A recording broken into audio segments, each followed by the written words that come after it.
yeah, my old April was ticking like a time bomb. I was squeaky bum time. I just wanted him to say it was all good.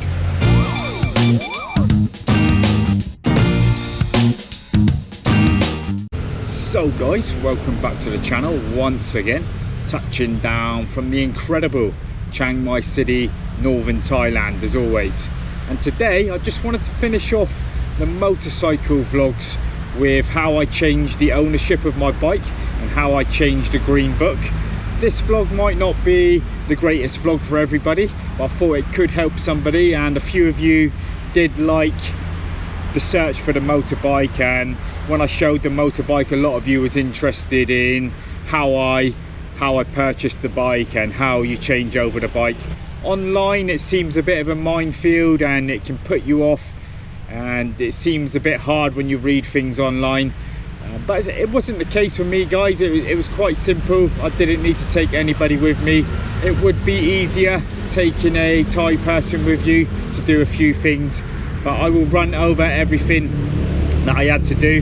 Sorry about the noise. I'm down at King Kawilla Park again, and I thought this is a great place to do vlogs down here because you get the table and the chairs. I'm going to talk about a motorbike, but it's very similar for a car. I think the motorbike is a green book and the car is a blue book. You might have to do a few more things for the car, but I'm going to talk about transferring a motorcycle, guys. So first I'm going to run through the things you need from the seller, and then after that I will run through the things you need from yourself. So the things you need from the seller, the first thing you need, guys, is the green book. Make sure you get the green ownership book from the seller, and this green book also needs to be signed by the seller. The second thing you need, guys, is a copy of the seller's ID card, and this copy needs to be signed as well. This is if you're buying from a Thai person. If you're buying from a Frang, you're going to need their passport and a copy of their passport. But if you're buying from a Thai person, which 90% you're more than likely to be, you're going to need a photocopy of the ID card. Every document that I say in this vlog needs to be signed. None of it is any good if it isn't signed. The third thing you need is an application form to do the transfer. This application form needs to be in Thai. You can pick up one of these forms from the Land and Transport Office.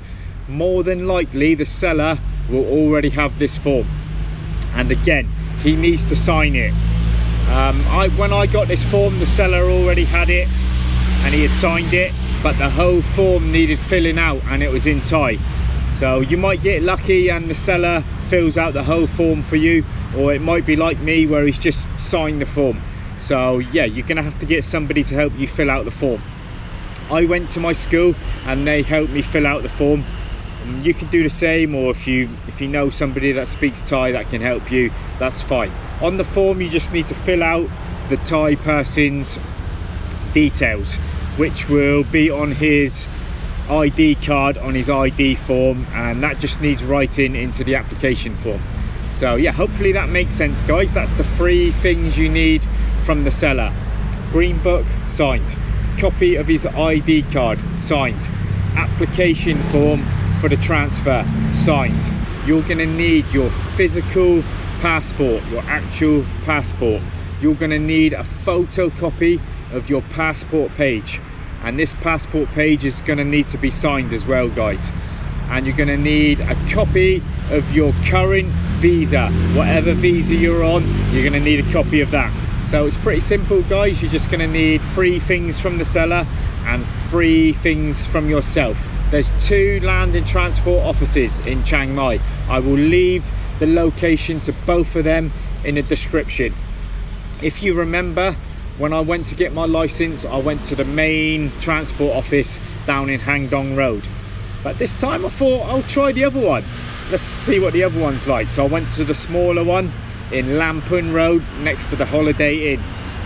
And yeah, I had a pleasant experience at that one, and I think I'll go to that one all the time. Yeah, it was quite straightforward. I will run you through what I had to do. So you're going to need to take the bike with your documents. You're going to need to take the actual bike with you because they need to inspect it. So I turned up at the Land and Transport Office about 10 AM in the morning, took the bike in, had all my paperwork. I was a little bit worried if I had everything right. I thought something might be wrong and I'd have to go back and get something sorted. But yeah, it was all okay, guys. It was all okay. So you take your paperwork into the main desk where the lady will have a quick glance over all the paperwork, and if she's happy with it, she will give you a number and tell you to go to next door. Next door is the inspection area, like a garage. It reminds me of a small garage, and there's 2 or 3 guys in there, inspectors, that will look over your bike. So you wheel your bike, you go and get your bike after you've given the lady your paperwork, and you're not allowed to start the bike up. You've got to wheel the bike into the inspection area, put it on the stand, you open a seat, do everything the guy tells you to do, and you just sit there. And I was waiting 10 or 15 minutes. The guy was pretty busy. There was a few bikes there before me, and I was sitting down, like, you know, a bit worried, because you never know if the bike's stolen or you've bought a dodgy bike, because I bought it off Facebook and I couldn't communicate to the guy I bought it off. So yeah, my old April was ticking like a time bomb. I was squeaky bum time. I just wanted him to say it was all good.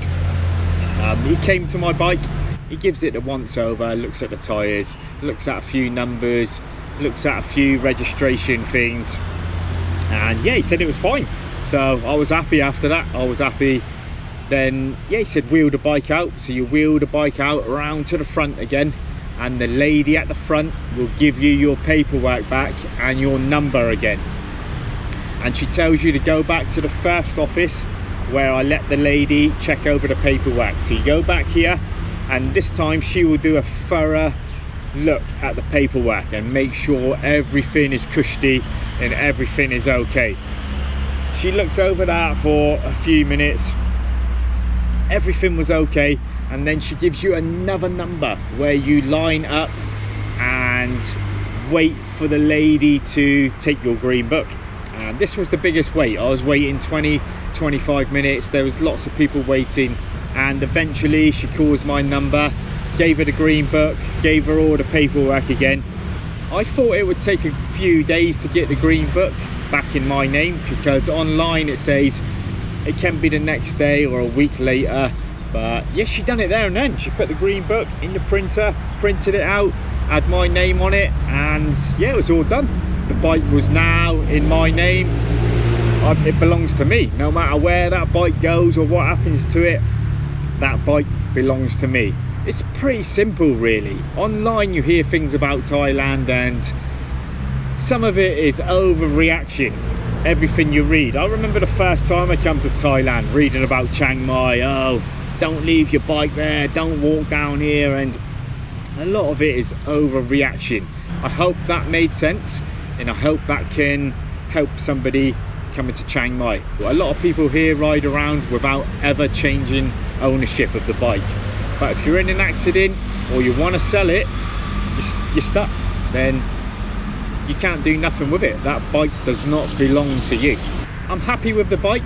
I love the bike, but in hindsight, I should have got a bigger bike maybe. Looking back now, I should have got the Aerox 155 or the Honda Click 150. If I want to go on journeys more than an hour outside of the city, I think the Honda Click 125 was maybe a mistake. I'm going to do it tough. I'm going to be riding around on it everywhere. People go everywhere on Honda Click, as long as you stop for a break now and then and let it cool down. And you know, it's a bit uncomfortable, so you need to have a break now and then on it, I think. But looking back, I should have got the more comfortable bike. There's nothing to say that I can't in the future. Maybe I will trade it in the future for an Aerox 155 or something. I don't know. But I'm happy with the bike, guys, and I'm going to be going around places on it. Like my friend said, once you go to these places outside of the city, all you'll be doing is using it for around the city anyway. So the Honda Click will be perfect for that. Anyway, I'm going to try and keep this vlog short as I can, and I'm going to end it here, guys. Any questions, leave below and I will answer them as best I can. Anything to do with the bike or the changeover or even the Ram Chock bike market, if any of you still got some more questions on that, let me know. So hope you're all safe and sound as always, and I will see you in the next one, people. So take it easy, man. Take it easy.